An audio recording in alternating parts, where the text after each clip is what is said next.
సంబంధించినటువంటి వైఎస్ఆర్ కాంగ్రెస్ పార్టీకి సంబంధించినటువంటి సానుభూతి పరులు, కార్యకర్తలు, నాయకులపైన దాడులు.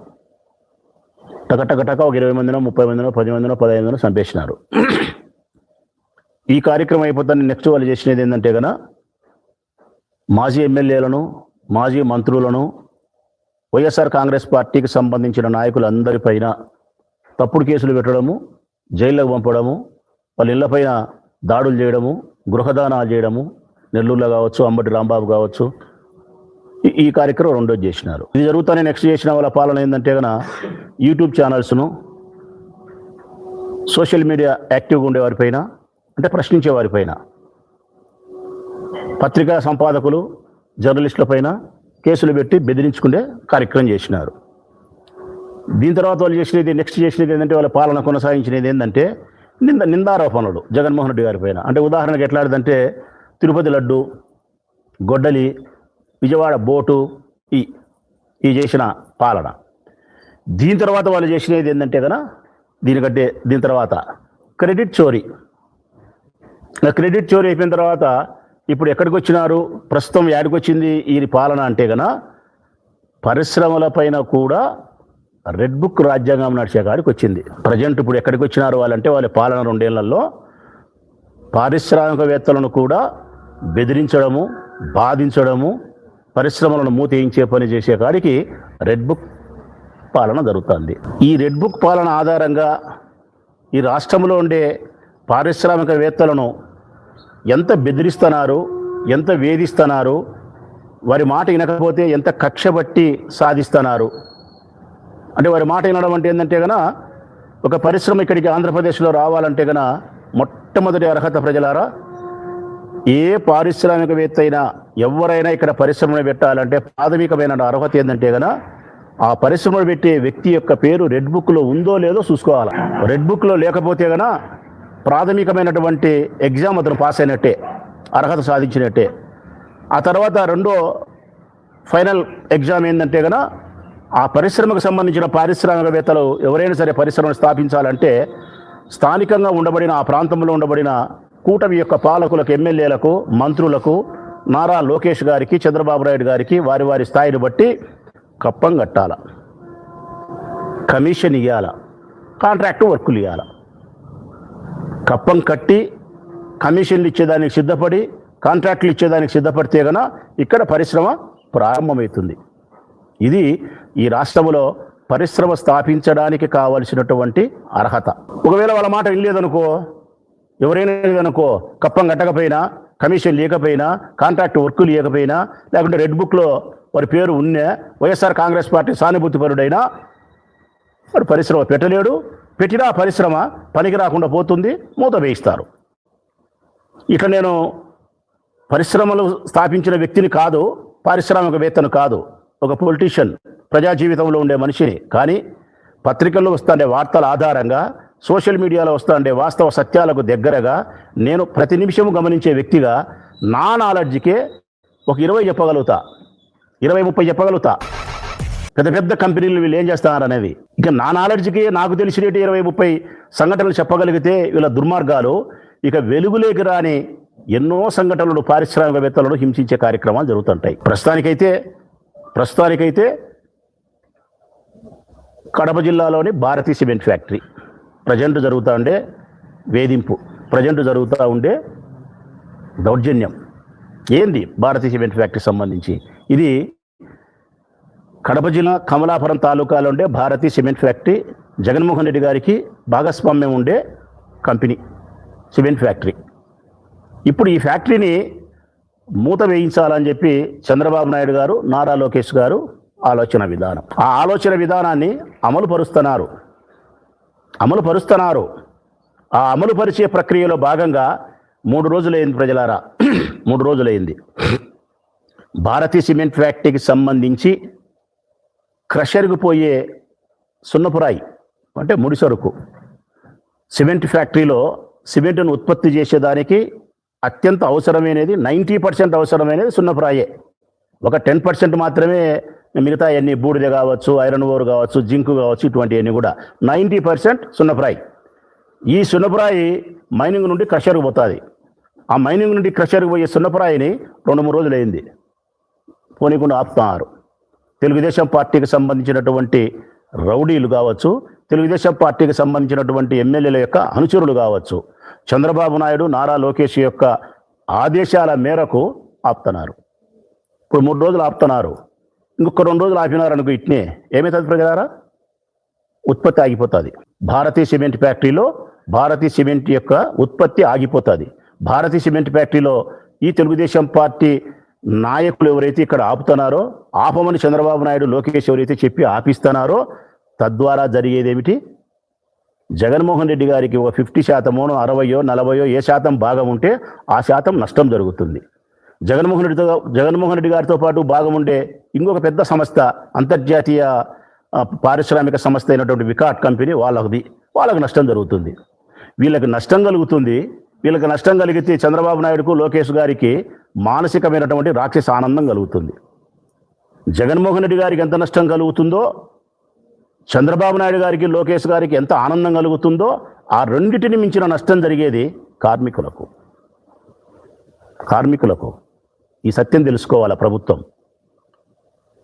భారతీయ సిమెంట్ ఫ్యాక్టరీ ద్వారా 3,000 మంది ప్రత్యక్షంగా జీవితాలను గడుపుతున్నారు. 3,000 మంది ప్రత్యక్షంగా 3,000 మంది ఉద్యోగం చేస్తున్నారు. పరోక్షంగా 12,000 మంది దీని మీద ఉపాధి కలుగుతూ ఉంది.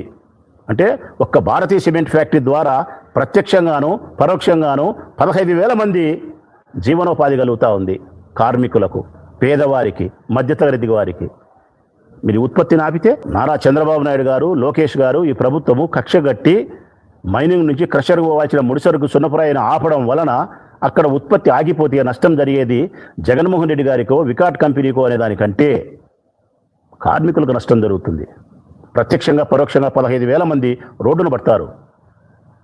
ఇది కూడా సంబంధం లేదు. ఇప్పటికే భారతీయ సిమెంట్ ఫ్యాక్టరీ నాకుండే నాలెడ్జ్ ప్రకారము దాదాపు 3,000 కోట్లు ఈ రాష్ట్ర ప్రభుత్వానికి పన్నుల రూపంలో చెల్లించింది. ఈ రాష్ట్ర ప్రభుత్వానికి దాదాపుగా 3,000 కోట్లు, అంతా ఇంత కూడా కాదు. అటువంటి భారతీయ సిమెంట్ ఫ్యాక్టరీకి ఇప్పటికే 2 నోటీసులు జారీ చేసినారు. 2 నోటీసులు జారీ చేసినారు. ఏమైతే ముడిసరికి రావాలనో అది వాళ్ళ లీజు ఏమైతే ఉన్నాయో రద్దు చేసేదానికి కక్షగట్టి నోటీసులు ఇచ్చినారు.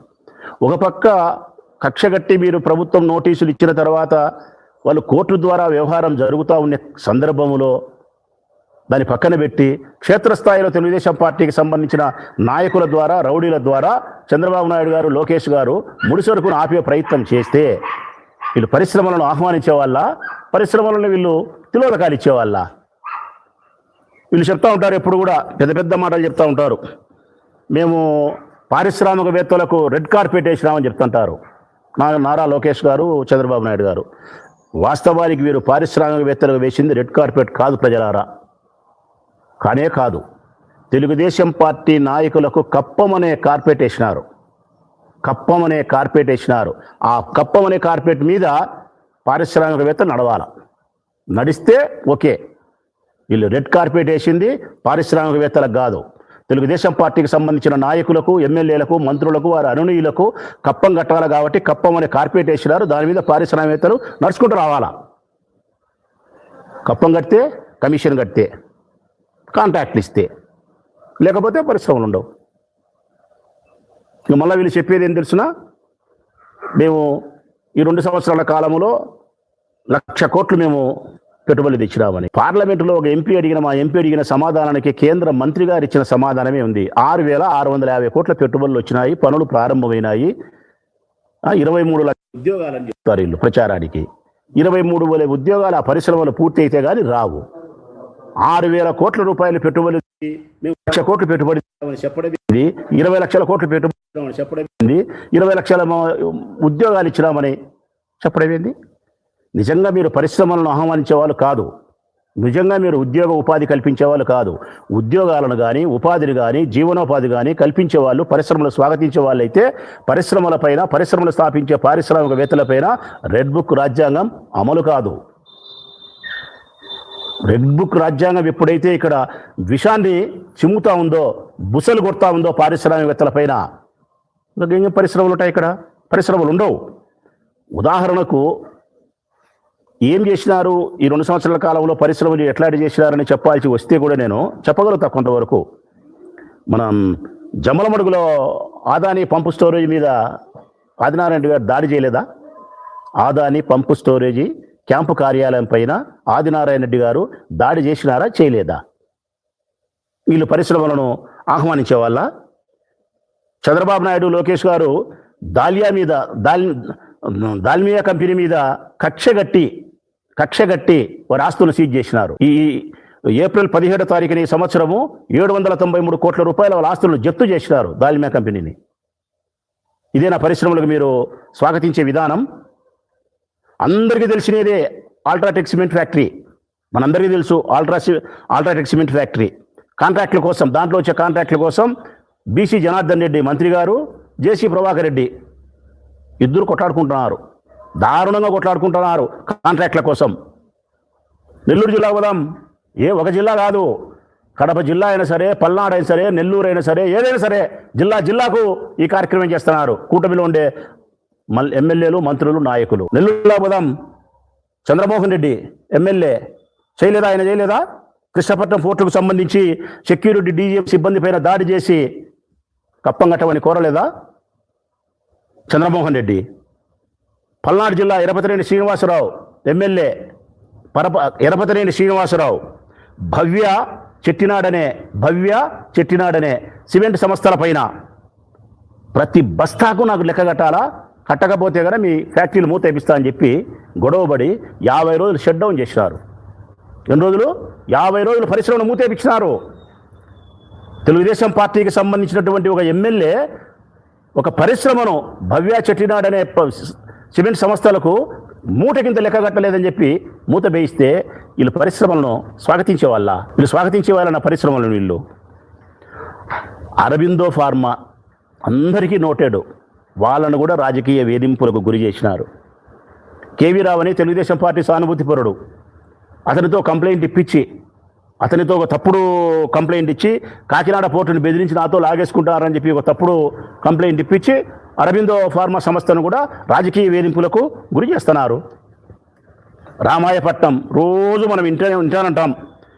రామాయపట్నం పోర్టు నిర్మాణంలో ఆయన ఎమ్మెల్యే ఎవరంటే కన్నా టీడీపీ ఎమ్మెల్యే ఇంటూరి నాగేశ్వరరావు చెలరేగిపోతున్నాడు. నాకు కప్పం కట్టాల్సిందే అని చెప్పి రామాయపట్నం పోర్టులో